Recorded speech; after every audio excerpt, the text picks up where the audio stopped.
Hi, I'm Faith Jones from Fresh Lemons Quilts. Welcome to week 5 of the Summer Sampler Series Quilt Along for 2019. Our theme this year is Piecing Boot Camp, and today we're learning all about foundation paper piecing. One of the designers that comes to mind when I think about paper piecing is Amy Friend. You may know her from her blog, During Quiet Time.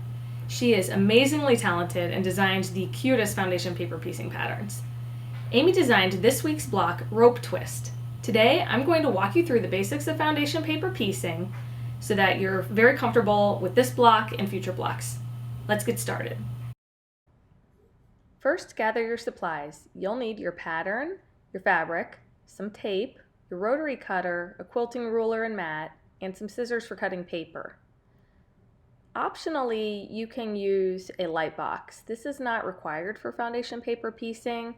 I didn't even have one until last year that I really used. I would just hold up my foundation paper piecing templates to the window and that worked fine, but it's just something that's nice to have. Amy even has a coupon for a percentage off of a daylight light box in the pattern this week. From the pattern, gather the 2 printouts that are template A and the 2 that are template B. Be sure to use your ruler to check the scale of the 1-inch box and make sure it truly measures 1 inch. Some printers and operating systems require you to print a little bigger or a little smaller than actual size to reach that perfect inch measurement, but it's really up to your printer. 99% of you will be able to print it at 100% or actual size and have a perfect printout, but occasionally we see people that have a printer driver that requires them to print at like 103% to get their printer to print at the accurate size. You'll save yourself a lot of frustration if you check that scale icon before getting started. Next, you want to use your paper scissors to cut around your templates on the outside of the 1/4-inch seam allowance line. Amy has given you a little room where the template pieces of A and B go together that overlap, and that will help you when taping them together. I put mine up on the light box to tape them together, matching up where the lines meet, but you can alternatively use your window or just hold it up to a light bulb in the room and make sure that they match up just right according to her markings. A way to double check this is to then put the templates on your cutting mat and make sure they measure 12.5 inches wide. The next thing I like to do is write the fabric names on each section of the foundation paper piecing templates, just so when I'm working I pick up the right piece of fabric to work with the right area. As you can see, it can be kind of confusing, and I even messed up writing them on and had to scribble out one of the fabric names. So if I'm confused when I'm actually focusing my energy on it,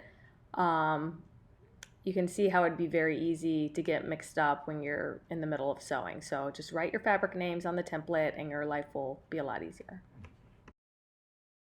The next step is to start cutting your fabric. We mentioned a little bit in the pattern that when cutting fabric for foundation paper piecing, there's always a huge great debate over what size to cut your fabric. Beginners like bigger cuts of fabric because it gives you more room for error in placing your fabric. You can get away with a lot more with your fabric just not being in the exact correct spot. Experts really don't like the waste of bigger cuts of fabric, and they prefer the pieces to be just big enough for the foundation paper piecing. The pieces listed in this pattern, since this is a boot camp, are listed for beginners. So if you are, level 10 expert foundation paper piecer, you may want to measure the templates and come up with smaller bits of fabric. You can always save your scrap fabric from this for future blocks in the quilt along. When you foundation paper piece a block, you're basically sewing through paper, and you will remove the paper after you're done with the block. To make this easier and to not pull out your stitches when you remove your paper, you need to shorten your stitch length. Mine defaults, I think, to 2.4 or 2.5, and I've shrunk it down to 1.5 to make it a lot shorter. The only thing you need to remember is once you remove your paper, reset that back to normal. Take your template A and flip it printer side down, and take your fabric cut for A1 and place the wrong side toward the paper and the right side out. Flip your whole template over. Put your template and your fabric up to a light source. What we're checking here is to make sure that the fabric we've placed for A1 covers the entire space of A1 and 1/4 of an inch past that line in all directions. If you're using the cut sizes in this pattern, you'll have no problem with it covering the whole space and beyond all of the seam lines that you're going to have by the end of this block. So you're going to want to pin that fabric into place. I just pinned through the paper. Next, take your fabric cut for piece A2. We're going to flip the whole template over again and put that fabric right sides together with the fabric from the previous step. So you're looking at the wrong side of the fabric when you flip it over. Now we're back at the printer side up. Now our goal here is to have the fabric mostly in A1, but 1/4 inch of the fabric needs to extend in the A2 line. Do you see that? Where you can see it through. I know this feels kind of backwards and wrong the first time you do it, but this is right. So this is what the fabric looks like before you sew it on the unprinted side of the template. And this is what the fabric looks like before you sew it on the printed side of the template. Take your template and fabric over to your sewing machine, printed line side up, and let's get started sewing. We are now going to sew on the line between the spaces A1 and A2, starting from outside of the seam allowance. So just sew down that paper line and then extend your sewing a little bit off of A2 into A3. And then I like to backstitch a little at the end. It only needs to be like a very short distance for that, just to hold everything into place. Lift your presser foot, pull out the template, and cut your thread. Okay, here's what it looks like. We've sewn our line. Here's the printed sign. We've sewn that line. So next we're going to remove these pins. And we are going to do some fabric trimming for our seam allowance. So you want to flip it over fabric side up and see this floppy piece of fabric? That's going to get cut off. So what you're going to do is you're going to take your paper and fold it along the seam you just sewed with the paper side up. Then you're going to flip it over and see how the fabric has now, we have the paper folded, so we're not going to be cutting any paper. We're going to line the 1/4 inch line up on our ruler with the line we just sewed, and then we're going to trim off that excess fabric. Now when we unfold the paper of our template's still good. We didn't cut it because it was folded away. You can see what we sewed. Now we're going to press that with the iron and move on to the next step. Now select your fabric for A3, which is white. We are once again going to put the fabric right sides together with the fabric side of the template. And we're going to put it up to a light source. And what we want this time is for the fabric to overlap 1/4 of an inch into the space for A3. I know this feels backwards if you're not used to doing this, but most of your white fabric, it looks like, is kind of an A2 and A1. You need just a 1/4 inch edge overlapping down the whole seam of A3 all the way down. You can see it there in the shadow. And you're going to pin that piece into place. And I'll darken this up a bit so you can see the seam, the overlap. So pin that into place. And now we're going to go to the sewing machine and we're going to sew the line between A2 and A3, just like you did on the first step. Start outside the seam allowance. Sorry, I was a little wobbly when I sewed this because I was standing up and behind a video camera on a tripod, but I promise it turned out just fine. So if you're a little wobbly, don't lose any sleep over it. You can see I went a little past the line and did some back stitching again before I trimmed my threads. So here's what we have now. I know it looks a little crazy, but this is the fabric side and this is the printed side. So we are going to remove the pin. I trimmed up just some of the threads that were in the middle. And we're going to do what we did on the last step. We're going to fold the paper template down on the seam line that we just sewed, and sometimes you need to pull the fabric out a little. Lay it flat so that the paper's folded away. Mine's a little messed up because I was a little curvy on my sewing, but that's fine. Then we're going to use the ruler. We're going to put the 1/4 inch line on the line that we sewed, and we are going to trim all the excess fabric off here. And if you don't like that you're losing some of that pink scrap, you save that for a future block.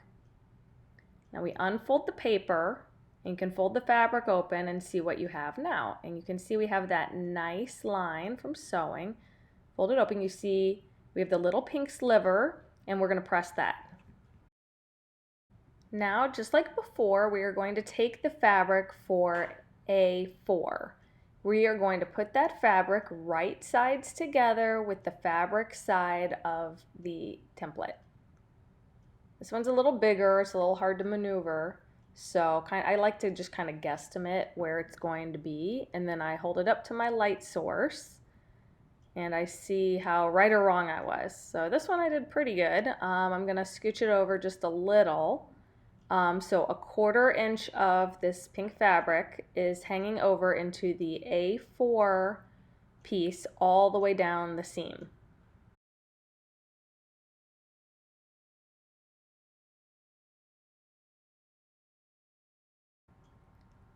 Then we want to pin that into place.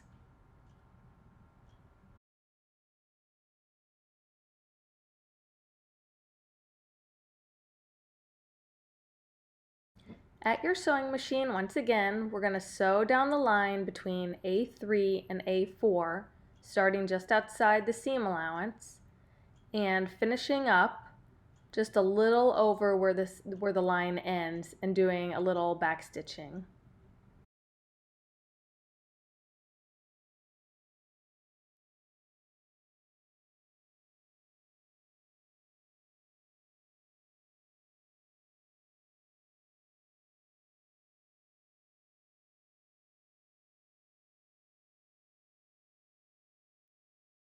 Take your template back over to your cutting mat. You can see the line that you just sewed.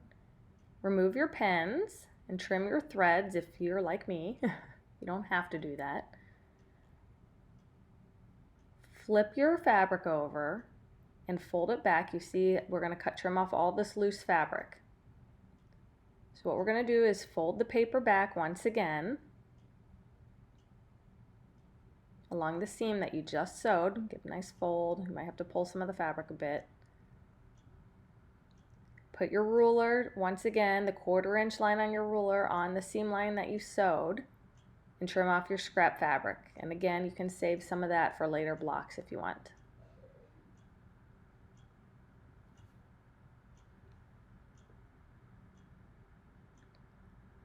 Open your template up, fold your fabric out. You can see what it's going to start to look like, and go press your fabric. Select your last piece of fabric for template A and place it right sides together again with the fabric side of your template. This time I didn't do such a good job guessing where it went, but I put it up to the light source, and then I can just kind of pick up my template and move it around until I see that a 1/4 inch of this fabric for A5 is extending into the A5 section of the template. You can see it right there. You want to make sure that your extension goes all the way down the line. I think something sometimes beginners do is their fabric's like too scooted up towards the top or the bottom of the block, and then when they open it up, it doesn't cover the whole space. So you want to make sure that when you open it up, it's going to cover the whole space. I used more pins this time because the piece of fabric's so big, I didn't want it to kind of flop over and end up under where I was sewing without me realizing it. So take that fabric over to your sewing machine. So just like we've done previously, we are going to sew down the line between A4 and A5. This time I flipped the block over, and I'm kind of starting at the end, the bottom of the line, just because it fit in my sewing machine better since this is such a big foundation paper pieced unit. But same thing, start outside of the seam allowance and continue all the way to the end of this line. And then sew through the ending seam allowance as well.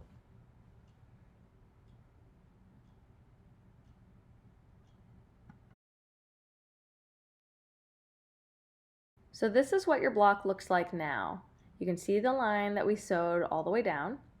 So you remove your pins, and we're going to do the same trimming exercise that we've done on all the other seams. So flip it over, we'll fold the paper back. Make sure you fold it all back. Flip your block over and place your ruler with the 1/4 inch line on the seam that you sewed and trim it off. And you'll have this big piece left over that definitely save that for future blocks.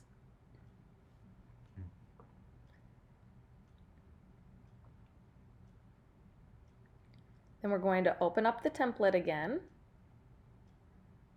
and press this piece of fabric open.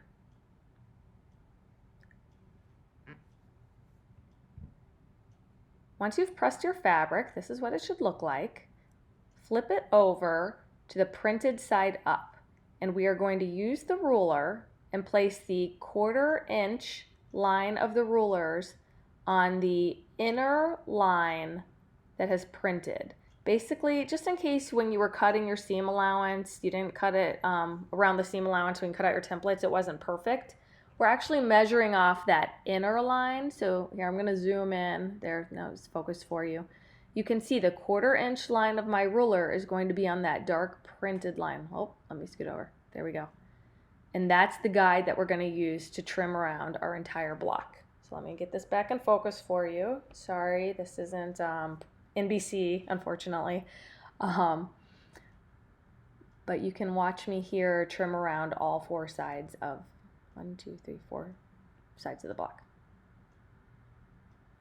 Once again, any large scraps, definitely keep those for future blocks.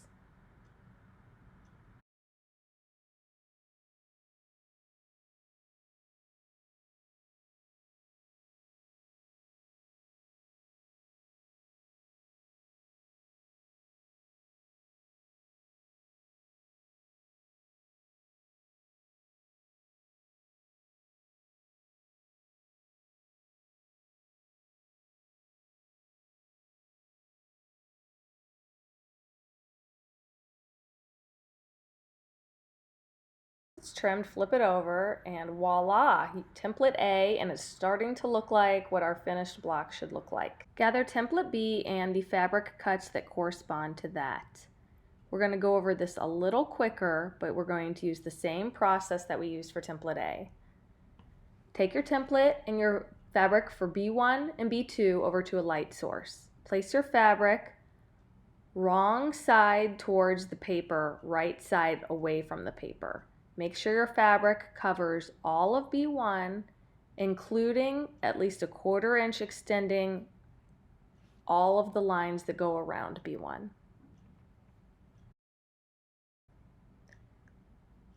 You can see how the fabric extends this whole border by at least a 1/4 inch.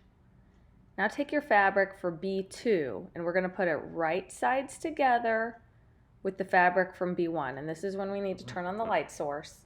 And we're kind of looking to see, make sure that we have a 1/4 inch at least of the fabric about extending into B2.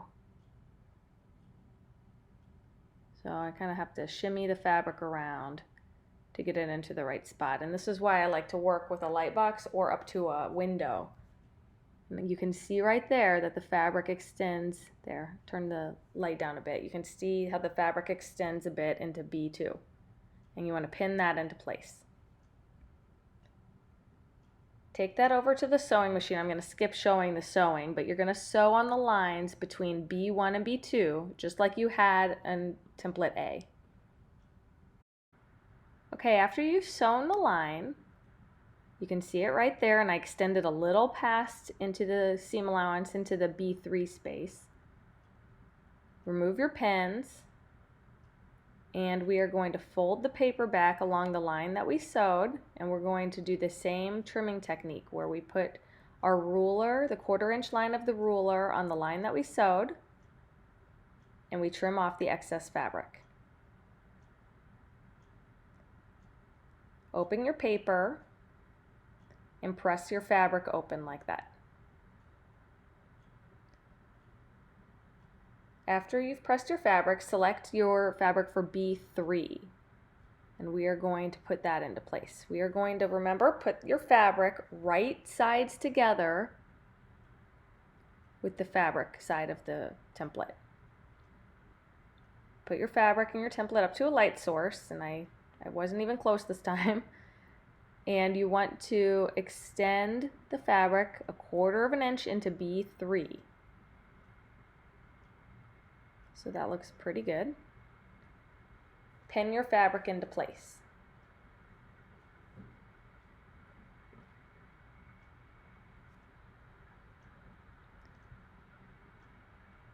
Be sure not to put your pins where you need to sew. I had to move that one a little, I wasn't thinking. And now you're going to sew on the line again between B2 and B3. Once you've sewn those, go back to your cutting mat, remove your pins, fold your paper back along the line that you sewed. You might need to pull the fabric a little. Using the same technique, put your ruler with the 1/4 inch line on the line that you sewed and trim your excess fabric.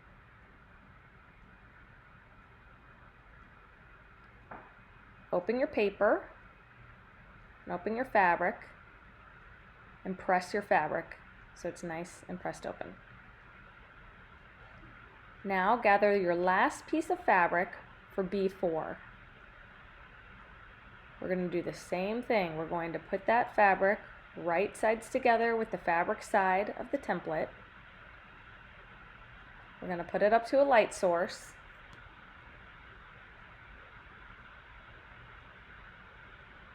And we're going to move it around until we see that it's going to go 1/4 inch into B4. You want to make sure that this fabric is placed so that when you open it, it covers all of B4, which means you're going to have a little more hanging off to the right in this picture than on the left. The left, it just has to cover that little point, but the right, it has to open up and cover that big space. So we're going to use a lot of pins again so it doesn't kind of flop open when I'm sewing and I don't sew it to itself. So once you've sewn the line between B3 and B4, you're going to remove your pins. You're going to flip it over, fold the paper back like we've done on all the other steps, and we're going to do the same trimming technique. Place your 1/4 inch line on the line that you sewed and trim away your excess fabric, and keep any extra fabric that you think is big enough that we can use on a future block or a future project.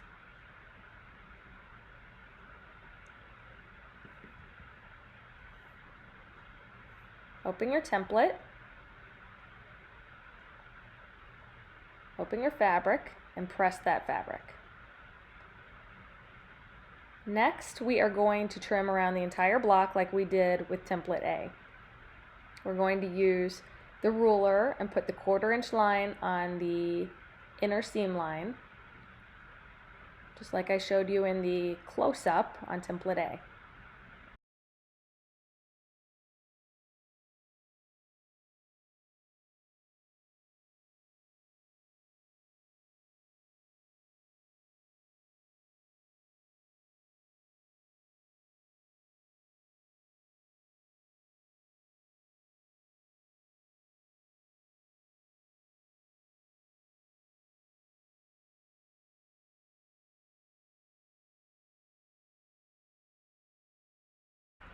And now when you turn over your template, you can see the bottom half is finished. When you put the two together, you can kind of see that it looks like the rope twist block. So now we are going to sew these two units together. Amy likes to leave her paper on, and this is a total personal preference. I left it on so I could do the same technique that she did. You want to put them right sides together with a little dog ear sticking out on both sides. I found it kind of easy to put a pin through the corner of the template and kind of make sure it poked through the corner of the template below it to make sure I had everything lined up properly. But basically you just need the edge lined up, a little dog ear on each side that are about the same length. And when you sew down the line, the length should be about 1/4 of an inch. If you watch the rest of the video before sewing, you'll see what I'm talking about. You can see the little dog ear there.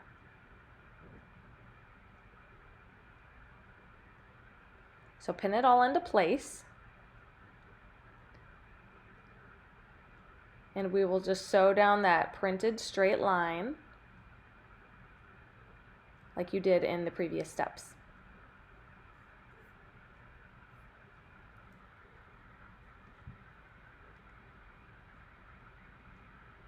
Once you've sewn your line, I'm going to get up close here for you so you can see how the dog ears ended up lining up with the seam.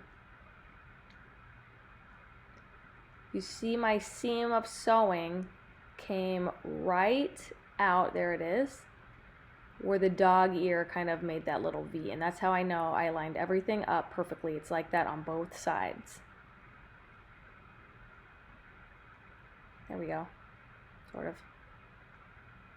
Okay. So that's how you want your block to finish up. Now if you open it up, you will see the rope twist block and how pretty it is. So now you can remove your paper. I will fast forward a little bit through removing the paper because it's kind of a tedious process, at least getting it out of these little tiny seams at the top.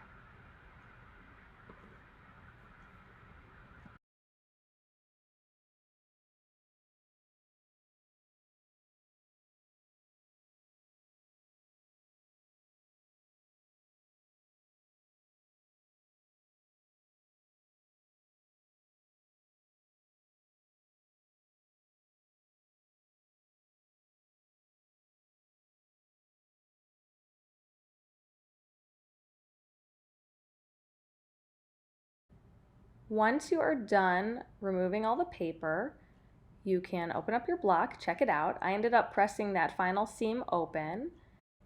And here's your beautiful finished rope twist block.